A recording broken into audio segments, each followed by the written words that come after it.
이제 완연한 가을이 되었습니다. 여러분의 인생 가운데도 열매 맺는 귀한 가을이 되기를 소망합니다. 우리 뭐든지 성공하는 사람을 보면은요, 관찰력이 좋은 사람입니다. 잘 이렇게 보면은 그 사람의 관찰력이 좋은지를 알 수가 있습니다. 옆에 있는 분이 지난주하고 같은 옷을 입고 왔습니까? 다른 옷을 입고 왔습니까? 머리 스타일이 그대로입니까? 바뀌었습니까? 여러분, 혹시 여러분 관찰을 잘 하십니까? 저도 가끔 가면서 이렇게 가게를 비즈니스 하는 분들을 봅니다. 어떤 가게는 보면은 참 가게가 잘 안 되는데 어떤 가게는 참 잘 되고 있어요. 어떻게 저 가게는 잘 될까를 한번 유심히 관찰해 본 적이 있습니다. 그런데 잘 되는 가게의 특징들을 몇 가지 보니까 첫 번째는요, 주인이 부지런합니다. 여러분 잘 보세요. 잘 되는 가게, 잘 되는 비즈니스는 오너가 부지런합니다. 열심히 일해요. 그리고 나름대로 자기의 철학이 있습니다. 돈 벌기 위해서 비즈니스 한다는 분은요, 많이 못 벌어요. 분명한 철학을 가지고 비즈니스 하시는 분들은 더 큰 걸 볼 수가 있습니다. 또 두 번째를 보니까요, 종업원들을 잘 배려하고 종업원과 소통이 돼요. 종업원들의 마음을 잘 이해하고 그 사람들이 어떻게 잘 자기 가게에서 자기 회사에서 잘 혜택을 받고 그 안에서 가정을 잘 아름답게 꾸미고 서로 간에 그 소통을 잘 해나가면서 비즈니스가 잘 되면 종업원도 혜택을 보게 만들어요. 그러니까 그 비즈니스를 찾는 사람들이 그 고객들이 그 가게를 들어가면은 그 회사를 가면은 어떻게 해요? 만족을 누리기 시작합니다. 여러분, 그런 장사 비즈니스, 그러한 회사는 잘 되게 되는 것입니다. 여러분들의 비즈니스가 그렇게 되기를 소망합니다. 네. 오늘 성경 본문을 보니까 성경의 지혜자도 잘 관찰했다고 이야기해요. 관찰. 뭘 관찰했는지를 30절을 이야기하는데, 내가 게으른 자의 밭과 지혜 없는 자의 포도원을 지나며 보았다. 게으른 자의 밭, 지혜 없는 자의 포도원을 관찰했다는 거죠. 게으르다. 여러분, 게으르다는 말이 뭔가요? 게으르십니까? 지난주 살아가시면서 게으르셨습니까? 게으른 거는 이렇게 사전은 이렇게 정의합니다. 무엇을 하기를 꺼리하거나 싫어한다. 해야 되는데 어떻게 해요? 안 하는 거죠. 오늘 해야 되는 일을 어떻게 해요? 내일로 미루는 거죠. 게으른 겁니다. 학생들 분명히 지금 어떻게 해요? 듀데이트가 내일인데 어떻게 해요? 안 하고 친구들하고 뭐예요? 파티하는 거예요. 게으른 사람입니다. 근데 성경이 말하는 게으른 것은 그것보다 더 깊은 의미를 담고 있어요. 게으른 건 뭘 얘기하느냐? 오늘 지혜가 없는 것을 보고 게으르다고 얘기해요. 지혜 없는 사람이 게으른 사람입니다. 그런데 그 지혜 없는 게 뭐냐? 영어 성경을 보니까요, lack of judgment 이렇게 합니다. 다른 말로 판단력이 없다는 거예요. 판단력이 부족하다는 거예요. 무엇이 중요하고 무엇이 중요하지 않은지 판단하는 판단력이 부족한 사람. 지금 한국에서 박근혜 대통령이 앞으로 우리나라가 잘 경제 발전을 위해서 중요한 게 뭔가를 올 2월달에 발표하면서 문화 콘텐츠 사업이 그렇게 중요하다고 얘기해요. 문화와 그것을 어떻게 잘 산업과 결합시키느냐가 너무너무 중요하다. 여러분, 이것이 바로 한국의 미래를 결정할 거다 이렇게 이야기합니다. 지금 현대는 그런 이야기 하지만은요, 옛날 고대 시대는 바로 그만큼 중요했던 산업이 있는데 그게 바로 포도 산업이었습니다. 여러분, 포도는 그 고대 시대 참으로 중요했던 산업이에요. 포도를 가지고 그것을 재배해서 팔고 포도주를 만들어서 팔고, 여러분 그래서 포도를 잘 재배하는 것이 너무나 중요한 산업이었기 때문에 성경에서는 계속해서 포도에 대한 이야기, 포도원에 대한 이야기들이 나옵니다. 그런데 여러분 한번 질문을 해보겠습니다. 성경에 나오는 포도 재배 역사는 어디에서 출발합니까? 성경의 포도 이야기가 제일 먼저 나오는 데가 어딘가요? 예. 어디서 나옵니까? 잘 모르시겠어요? 예. 예. 아시는 분도 계신가요? 예. 노아가 노아입니다. 노아가 어떻게 해요? 포도를 재배하고 포도주를 만들어서 먹고 술 취했던 사건이 나오죠. 예. 노아에서 시작해요. 또 누가 나오냐? 창세기에 아브라함이 어떻게 롯을 구하고 들어올 때 살레망 멜기세덱이 떡과 포도주를 가지고 나옵니다. 이로 이스라엘 백성들이 애굽을 탈출하고 이제 어떻게 가나안 땅을 들어가려고 할 때에 가나안 정탐꾼을 보내는데 그 정탐꾼이 뭘 가지고 옵니까? 포도를 가지고 오죠. 성경에서는 계속해서 포도에 대한 얘기를 합니다. 예수님도 우리를 보고 포도라고 이야기합니다. 참 중요한 내용을 갖고 있습니다. 자, 그런데 포도를 우리가 키우는 분들, 포도를 관리하기 위해서는, 포도원을 만들기 위해서는 많은 노력이 듭니다.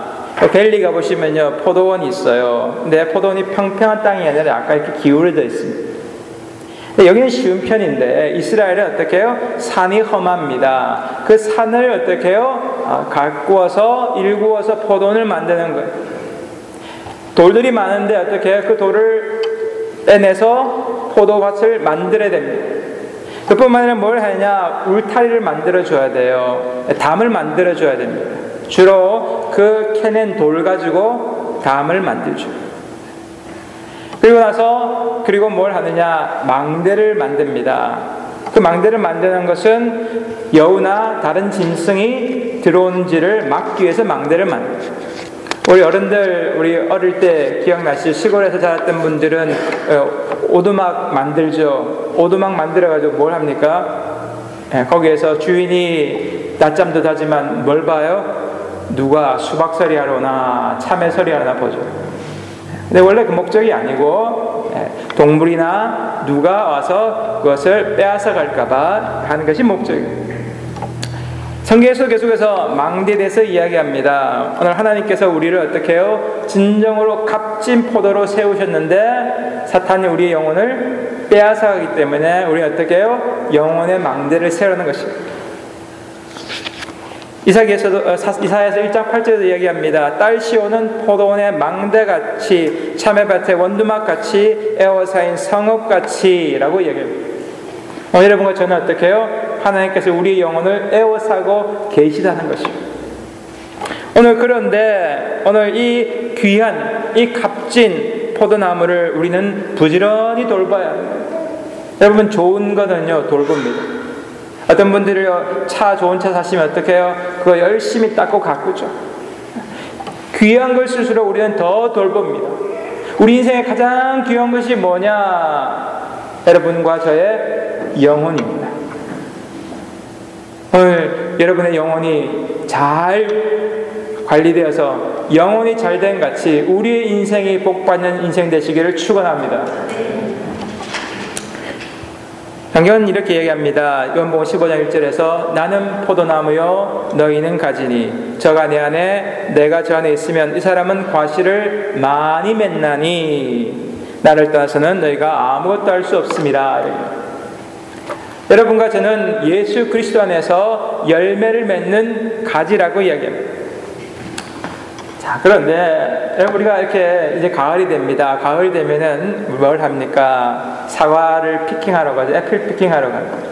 저도 가끔 가는데요. 애플 피킹 하는데 가서 다 기대하고 가죠. 야, 거기 이번에 나무가 참 사과 열매가 잘 열렸을 거다. 또 참 맛있을 거다 하고 기대하고 갑니다. 그 기대하고 갔는데 막상 갔는데 나무에 열매가 제대로 없어요. 아니면 따서 먹어봤는데 맛이 너무너무 없어요. 그럼 얼마나 실망스러울까요? 오늘 주님께서 우리를 포도 열매로 키우시기를 원하는데 오늘 진정으로 우리가 어떠한 열매를 맺느냐라고 물어보는 겁니다. 성경대로 비즈니스하기라는 책을 쓴 팀 하스의 하영록 회장, 혹시 들어본 분 계십니까? 아무도 모르시죠? 이분은 세계적인 주차장 전문 건축회사를 세운 분인데, 미국 필라델피아에서 그가 시작하면서 최근에 오바마 정부의 건축 자문위원이 되었습니다. 이건 아무나 하는 거 아닙니다. 정부에서 그 사람을 2년 동안 주시하면서 모든 것을 다 봐서 이 사람이 이 미국의 건축을 이끌어가는 중요한 역할을 담당한 인물이기 때문에 아무나 뽑는 게 아니에요. 거기에 뽑힌 사람입니다. 근데 이분이 분명한 철학이 있습니다. 이분의 비즈니스 철학은 그겁니다. 성경의 대로 우리는 어려운 사람들을 돕기 위해서 비즈니스 한다. 뭘 위해서요? 어려운 사람을 돕기 위해서. 참 뭔가 틀리는 사람은 틀려요. 돈 벌기 위해서 비즈니스 한다는 게 아니에요. 어려운 사람을 돕기 위해서 나는 존재한다. 공부할 때도 말하고 공부해서 좋은 직장 갖기 위해서 공부한다. 그게 아니라 나보다 어려운 사람을 돕기 위해서 공부한다. 여러분 레벨이 틀려야죠. 지난 20년간 세상의 비즈니스, 세상 기업과 경쟁합니다. 세상 기업은 목적이 뭐냐? 돈입니다. 근데 이분은 목적이 뭐예요? 하나님을 섬기고 하나님이 기뻐하는 그 영혼을 구원하기 위해서 비즈니스 한다. 하나님 나라 확장을 위해서 비즈니스 한다. 그러면서 그는 잠언 31장의 말씀을 가지고 이 말씀을 묵상하면서 비즈니스를 합니다. 잠언 31장은요 현숙한 여인에 대한 그 말씀인데, 현숙한 여인은 바로 여러분과 저를 얘기합니다. 하나님의 성도들, 그 성도들이 어떤 인생으로 어떤 삶을 살아야 되는지를 이야기하면서 그가 그 말씀 안에서 살아갔는데 놀라운 축복을 경험합니다. 오늘 그를 통하여 미국에서 수많은 사람들이 성경 말씀대로 비즈니스 하는데 하나님께서 복을 주시는구나. 여러분 우리 한번 이러한 삶을 살아보기를 원합니다. 하나님 말씀대로 살았더니만 하나님께서 우리에게 복 주시는구나. 여러분 그런 놀라운 경험하는 인생 되기를 다시 한번 간절히 축원합니다. 오늘 31절은 이렇게 얘기합니다. 가시덤불이 그 전부에 퍼졌으며 그 지면이 거친 풀로 덮였고 돌담이 무너져 있기로, 이렇게 시작합니다. 자, 그런데 원문을 보면 여기 앞에 희내라는 단어가 들어갑니다. 뭐냐? 보라는 뜻이 들어갑니다. 보라. 뭘 보라는 겁니다. 지금 우리의 상황이 어떤지를 보라는 겁니다. 지혜 없는 사람, 하나님을 멀리한 사람, 세상을 쫓아가는 사람의 모습을 보라는 것입니다. 그 인생이 어떠냐? 보니까 가시덤불이 전부를 둘렀다고 얘기합니다. 퍼졌다고 얘기합니다. 거친 풀로 덮였다고 얘기합니다. 욥기서 30장 7절에 보면요, 떨기나무 가운데에 부르짖으며 가시나무 아래 모여 있었다라고 하는 표현을 합니다. 이건 무슨 이야기냐? 하나님의 심판을 얘기합니다. 오늘 진정으로 그의 인생이, 그의 영혼이, 그의 삶이 가시 같은 인생을 살고 있습니다.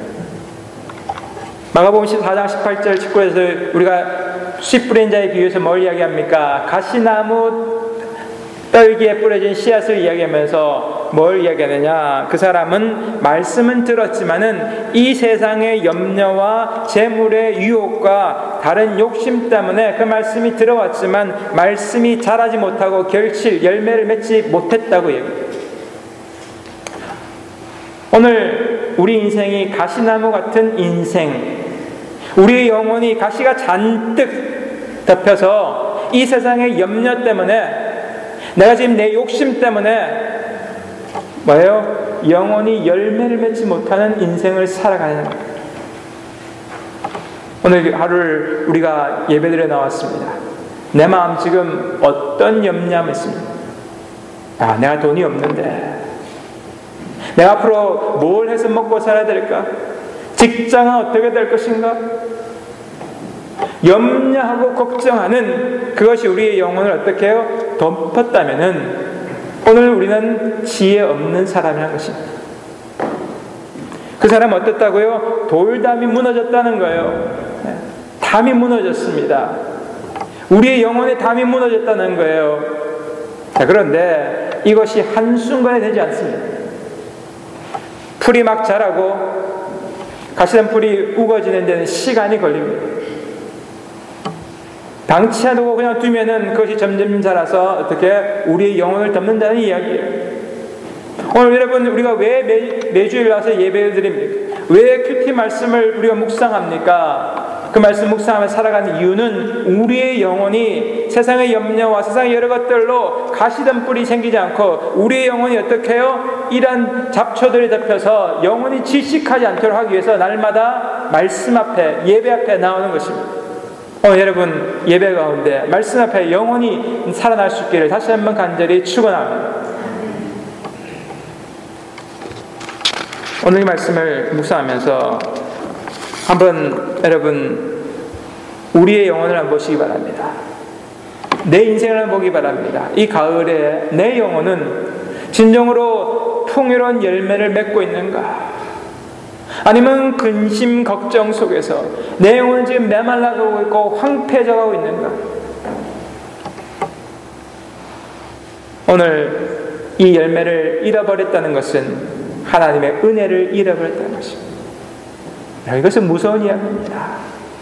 내가 하나님의 은혜가 경험되었죠.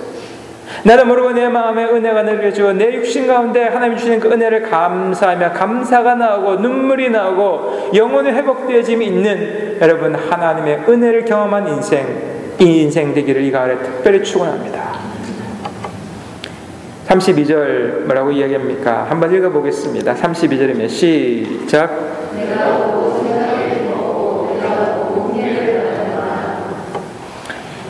여기 보고라는 단어가 또 등장합니다. 보고 31절까지 하면은요, 보고라는 단어가 3번 등장합니다. 본다는 겁니다. 우리는 보는 것이 너무너무 중요합니다. 뭘 보느냐가 우리 인생을 결정합니다. 그런데 이 본다는 단어는요, 그냥 지나가면서 한번 쓱 보는 게 아니에요. 이 본다는 단어는 아주 집중해서, 학생들이 공부할 때 선생님께, 교수에게 집중해서 pay attention to 하는 걸 이야기해요. 집중해서 보는 거예요. 뭘 봅니까? 지금 황폐해진 포도원을 보는 거예요. 어떤 사람이 인생을 보면서 저 사람은 왜 그렇게 황폐해졌는지를 어떻게 해요? 유심히 관찰합니다. 저 사람 인생은 왜 저렇게 문제가 생기는가? 뭐가 문제인가를 잘 본다. 우리 밴쿠버에 사시는 분들은 최근에 아주 밴쿠버의 그 새끼곰 때문에 다들 이렇게 조심들을 하고 있습니다. 밴쿠버에는 그 곰들이 나타난다는데 새끼곰이 최근에 자꾸 그 집을 내려와가지고요, 집에 쓰레기통을 뒤진답니다. 쓰레기통을 뒤지는데 이 새끼곰은 참 귀엽잖아요. 뭐 크기가 그렇게 안 커요. 그런데 귀여운 새끼곰들이 이 쓰레기통을 뒤질 때에 이 전문가들은 2가지를 꼭 주의하라고 해요. 뭘 주의해야 되느냐? 첫 번째로 절대로 새끼곰이 귀엽다고 가서 만지지 말라는 거예요. 제가 옛날에 1992년인가요? 여기 처음에 토론토에 왔는데 우리 교회 단체매가 로키 산맥으로 놀러 갔어요. 놀러 가가지고 갔는데 그 밴프에서 좀 산으로 올라갔는데 곰 2마리가, 새끼곰 2마리가 저 앞에 있더래요. 귀여워가지고 그 자매하고 다른 친구하고 가가지고 곰 쓰다듬으러 갔는데 여러분 어떤 일이 벌어졌을까요? 갑자기 뒤에 뭐가 나타났어요? 어물곰이 딱 나타났어요. 자, 이거는 거의 80% 90% 어미곰이 어떻게 해요? 자기 새끼곰을 보호하기 위해서 이 사람을 공격한다는 겁니다. 자, 그 자매가 죽었을까요? 살았을까요? 살았으니까 설교하죠. 하나님의 은혜로 어떻게 해요? 그냥 곰이 그냥 가더래요. 그만큼 위험하다는 거예요. 오늘 우리 인생에 내가 욕심내는 것, 내 인생에 우리가 하지 말아야 될 것, 무언지를 잘 목격하고 성경에 하지 말라는 거 하지 말라는 거예요. 왜 욕심난다고 해가지고 인생에 큰 위협을 겪습니다. 오늘 그러면서 뭐라고요? 그래서 두 번째 전문가가 이야기하면 쓰레기통을 잘 관리하라고 그러죠. 쓰레기통을 잘 관리하라. 오늘 우리 인생에 버리는 거 있습니다. 뭘 버려야 할지 잘 관리해야 됩니다. 말씀 묵상을 생각합니다. 우리가 버려야 할 거 잘 버려야 됩니다. 우리 인생에 자꾸 영혼에 쓰레기 자꾸 쌓아놓지 말고 버릴 거 버리는 거예요.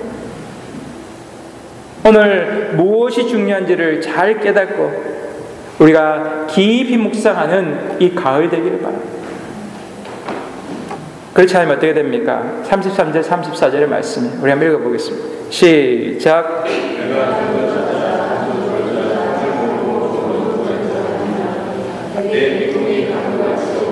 내 궁핍이 군사같이 이르라.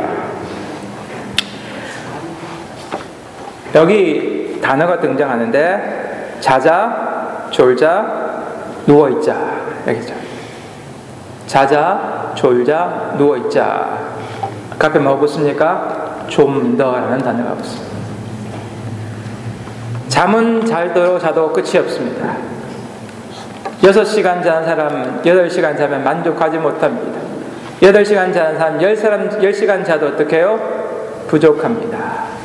12시간 자도 잠은 잘수록 끝이 없습니다. 우리 인생에 잠을 뭘 의미합니까?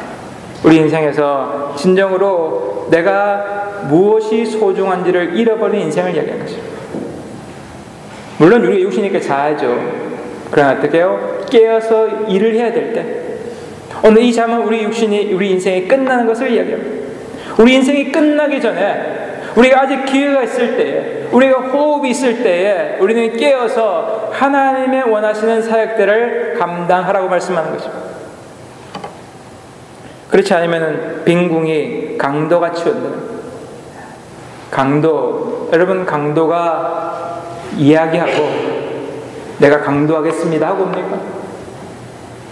여기 가게에 강도들이 들어올 때 내가 강도 들어옵니다 하고 이야기합니까? 갑자기 아까 얘기했던 하영록 회장이요. 그분이 12살에 이민 왔어요. 미국에 이민 왔는데 아버님은 참 가난한 목회자 출신입니다. 그러니까 집안이 참 못 살아요. 근데 미국에 와서 그분이 열심히 공부해가지고 미국에서도 유명한 명문대 중에 하나인 펜실베니아 대학의 건축학과를 나옵니다. 건축학과를 나와서 이분이 29살 나이에 그 당시에 워커 파킹 컨설턴트의 중력이 됩니다. 여기 29살의 중력 200명 되는 회사에서요 중력입니다. 11명 밖에 없는데 자기가 29살에 중력이 되는 거예요. 얼마나 어떻게 해요? 미래에 대한 그런 비전이 있습니까? 거기다 결혼도 했죠. 얼마나 좋습니까? 아주 그냥 미래가 그냥 창창합니다. 그래서 그분이 열심히 일을 하죠. 아주 일을 열심히 합니다. 이번 참 목표를 위해서 열심히 일을 했어요. 명예를 위해서, 돈을 위해서 열심히 달려갑니다. 근데 참 이분요, 여러분 성공한 사람들은 특징이 있어요. 이분은 어떻게 일을 하냐면요, 다른 직장이 상사가 10개 하라 그러면요 11개를 합니다. 소비자가 10개를 요구하면 꼭 거기다 1개, 2개를 더 합니다.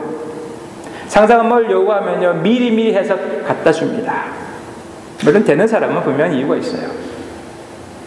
이분이 성공을 하는데 33살 때에 어느 날 뉴욕으로 뉴욕으로 들어가기 위해서 하이웨이를 타고 차를 몰고 가는데 갑자기 하이웨이에서 눈앞이 갑자기 깜깜해집니다. 가슴이 답답하더만 자기도 모르게 의식을 잃어버립니다. 100km 달리는 그 하이웨이에서 의식을 잃었습니다. 어떻게 될까요? 큰 대형 사고가 생길 그거 거의 그냥 90% 이상 눈을 떴는데요. 의식이 들어서 눈을 떴는데 그 고속도로 한가운데 차가 서 있더라는 겁니다. 이분이 정신 차려가지고 병원을 갔는데 병원을 가니까 자기가 지금 심장이 큰 문제가 있습니다. 수술하지 않으면 앞으로 6개월도 못 삽니다. 그래서 심장을 기다려가지고 다른 사람 심장으로 대체하는 수술을 합니다. 33살의 나이에 아이는 둘이 있습니다. 딸 둘, 2살, 3살. 잘 나가는 중력이었기 때문에 큰 집도 샀습니다. 근데 미국은 약값이 얼마나 비싸요?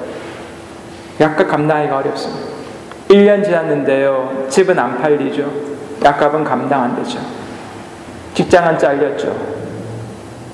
여러분, 그분이 거기서 하나님께 무릎을 꿇습니다. 내가 그렇게 생각했을까요? 그 잘 나가는 나이에 내가 이렇게 갑자기 내 육신에 있는 큰 병이 올까 생각 못했어요. 목사의 아들이었지만은 비로소 그때 무릎을 꿇습니다. 하나님, 말씀을 읽기 시작합니다. 성경을 읽으면서 하나님, 내가 하나님 말씀대로 살지 못했군요. 내 욕심을 쫓아서 살았군요. 그러면서 거기에서 이 잠언 31장의 말씀을 깨달으면서 그 말씀의 원리대로 비즈니스를 하게 된 것입니다. 우리 성경을 너무나 상식적으로 생각합니다. 성경은 우리에게 진리를 이야기합니다. 예수님께서 뭘 말씀하십니까? 너희는 먼저 그의 나라와 그의 의를 구하라. 그리하면 이 모든 것을 너희에게 더하시리라. 여러분 믿으십니까? 하나님의 나라와 하나님의 뜻을 먼저 구하라고 그러는데 우리는 어떻게 해요? 우리의 뜻과 우리의 욕심을 먼저 구하니까 하나님께서 우리에게 주실 것을 주시지 못합니다. 오늘 그분이 그 가운데 하나님의 뜻을 구하기 시작합니다. 하나님, 뭘 해야 됩니까? 지금 돈도 없습니다. 약값도 제대로 못 갑니다. 자기 그 집의 가라지에서 조그만 비즈니스를 시작합니다. 그런데 여러분, 하나님의 말씀 안에서 비즈니스를 시작할 때에 놀라운 역사들이 벌어집니다. 템플 대학, 그 대학의 큰 프로젝트를 다른 큰 회사가 당연히 맡아야 되는데 그 회사한테 안 가고 어떻게 해요? 지금 가라지에서 자기하고 일한 사람 한 명밖에 더 없는 이 팀하스라는 진짜 조그만 회사에 이 놀라운 프로젝트가 주어집니다. 여러분, 이것이 바로 하나님의 놀라운 은혜였습니다. 알고 보니까요, 옛날 자기가 그 다른 워커, 그 컨설턴트에 있을 때에 제가 자기가 일했던 그 모습을 보면서, 야, 저 사람은 진짜 뭔가를 맡겨도 된다 라고 하면서 큰 회사에 맡겼던 것이 문제가 생겨서 이 회사한테 맡기는 것입니다. 여러분, 그러면서 어떻게 해요? 회사가 커져가기 시작합니다. 그는 봅니다. 하나님의 은혜가 이런 것이구나. 내가 하나님의 나라를 위해서, 하나님이 기뻐하는 것을 위해서 그것을 구하고 그대로 살아가려고 나아가니까 하나님께서 놀라운 방법으로 역사하시는구나. 오늘 우리 교회도, 여러분 인생도 오늘 하나님의 나라를 위해 살아가기로 합니다. 내 교회만 하는 것이 아니라 하나님 나라를 바라볼 줄 아는 그런 교회 되기를 바랍니다. 하나님 나라를 위해서 우리는 무엇을 구할 것인가? 그러면서 그분은 어려운 사람들을 위해 나갑니다. 자기가 어려웠기 때문에, 자기가 약했기 때문에, 죽은 가운데 살았기 때문에 오늘 하나님께서 뭘 원하실까? 그래서 어려운 사람들을 위해서, 그의 직원들을 위해서 함께 살아갑니다. 자기 이익을 나누며 살아갑니다. 여러분, 그런데 놀랍게요, 내가 나눈 것이 더 큰 은혜로 더 많은 사람들에게 하나님의 그 은혜들을 나누게 되고요, 성경대로 비즈니스하는 것이 불가능한 것이 아니라 하나님의 능력, 하나님의 은혜 가운데 놀라운 역사들을 경험하는 것을 그는 지금도 증거하며 살아갑니다. 말씀을 정리하려고 합니다. 여러분, 그분은 살아날 확률이 25%였습니다. 수술을 2번 했습니다. 심장을 2번 바꿨습니다. 지금도 언제 이 심장이 멈출지 모릅니다. 하루에도 계속해서 약을 먹고 삽니다. 그는 이야기합니다. 하나님 나라를 위해서. 여러분, 누가 지혜로운 사람입니까? 오늘 내 인생 하나님 나라를 위해서 게으르지 않고 분별력 있게 하나님 말씀을 통하여 내 영혼을 가꾸고 날마다 말씀 앞에 나아가는 여러분 되기를 바랍니다. 그럴 때에 주님께서 여러분 한 사람을 통하여, 여러분이 열매 맺음을 통하여 그 열매를 먹는 사람들이 그 열매를 통하여 회복되고 소망을 얻고 귀한 은혜를 나누는 여러분 진정으로 지혜로운 포도원 같은 우리 인생 되시기를 다시 한번 간절히 축원합니다. 기도하시겠습니다.